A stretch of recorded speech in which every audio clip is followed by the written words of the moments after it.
బండాలు ఎవరివి? మరి ఆ పగిలిన సీసాలు, టైర్లు అవన్నీ మావే.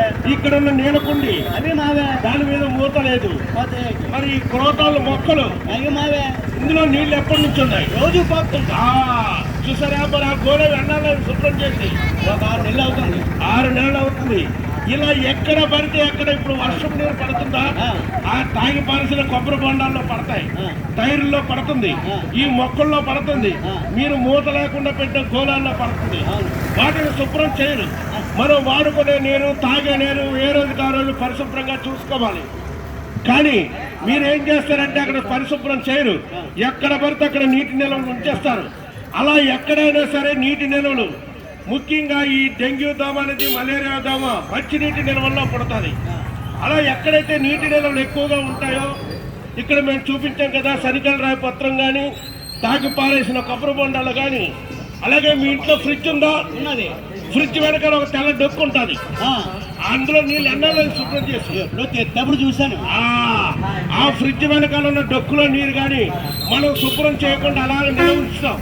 ఇలా ఎక్కడైతే నీటి నిల్వలు ఎక్కువగా పెరిగిపోతాయో అక్కడ నేను చూస్తాను, లటక్కని దూరిపోతాను, గడగడ గడగడపడి గుడ్లు పెట్టేస్తాను.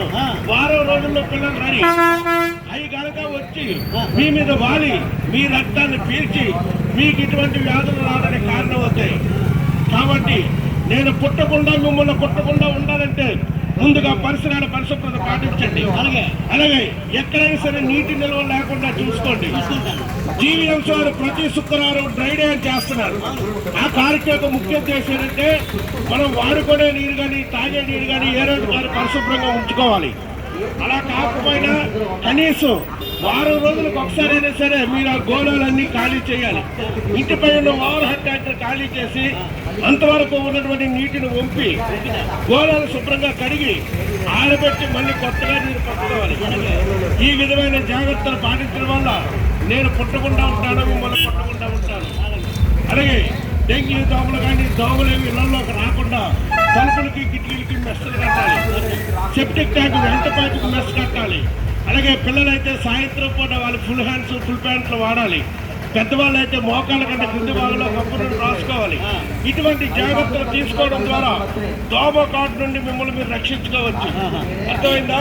ఇప్పుడు మీ అమ్మాయిని ఎక్కడ తీసుకెళ్తాం? ఇన్ని చెప్పేది హాస్పిటల్కి తీసుకెళ్ళి వాళ్ళ రక్త పరీక్ష చేసి డెంగ్యూ, చికెన్ గుంజా, ఏ మలేరియా, ఏ జ్వరం వచ్చిందో వాళ్ళు నిర్ధారించి దానికి తగ్గ మందులు ఇస్తారు. అలాగే మరి వెళ్ళు తీసుకెళ్తాం.